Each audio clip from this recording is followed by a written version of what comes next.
দেওয়া হচ্ছে না। কলকাতা সহ বিভিন্ন এলাকায় বিক্ষোভ দেখাচ্ছে বিজেপি কর্মী সমর্থকরা।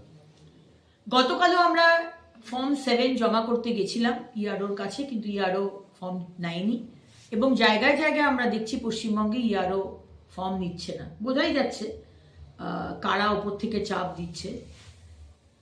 ফর্ম 7 কমপ্লেন ফর্ম যেটা আপনাদের জমা নিতে হবে, জায়গায় জায়গায় আমরা আজকেও আন্দোলন করেছি, পথে বসেছি। আসানসোল সাংগঠনিক জেলাও আজকে এসডিও অফিসের সামনে বিক্ষোভ প্রদর্শন করেছে এবং এর অন্যায় ইসিকে দেখতে হবে। কারণ যে কমপ্লেন আপনাদের যে বিজ্ঞপ্তি আছে তার মধ্যে কোথাও লেখা নেই যে ইআরও ফর্ম নিতে পারবে না। সুতরাং এর ব্যবস্থা ইলেকশন কমিশনকে করতে হবে, তা না হলে আমরা রাস্তায় আমাদের বিক্ষোভ দেখাবো।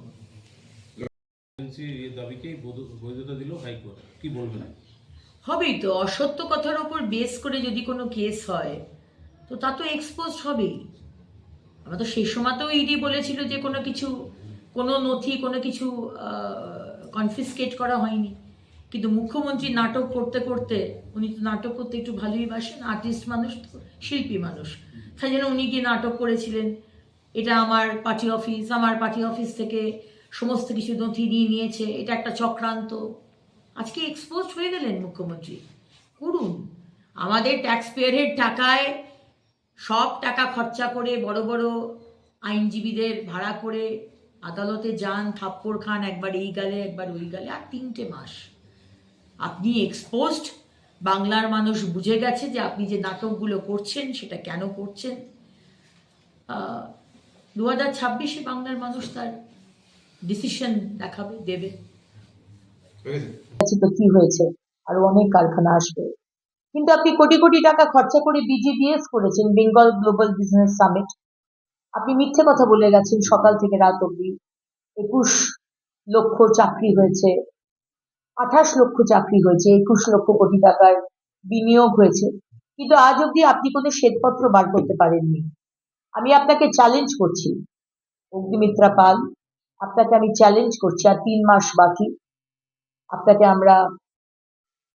আপনি রিটায়ারমেন্ট করতে পারবেন সেই ব্যবস্থা আমরা করব এপ্রিল মাসের পরে, কিন্তু তার আগে, যাবার আগে আপনি বাংলার মানুষকে বলে যান, যেটা আপনি নিজে বলেছেন, যে 21 লক্ষ কোটি টাকার বিনিয়োগ হয়েছে, 28 লক্ষ চাকরি হয়েছে বিজিবিএস এর থ্রু দিয়ে।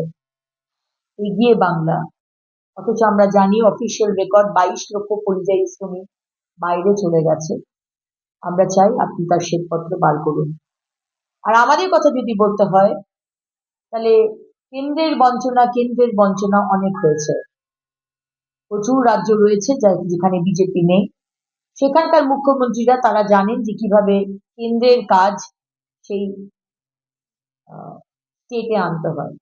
সুতরাং আর 3 মাস বাকি। এখন যেটা দেখানো হচ্ছে সেটা শুধু ট্রেলার। তারপরে যখন ডবল ইঞ্জিনের সরকার হবে, তখন কিভাবে বেঙ্গল এগিয়ে যাবে সেটা আশা করি বাংলার সমস্ত আমার ভাই বোনেরা বুঝতে পারছেন। কোনো ভাই বোন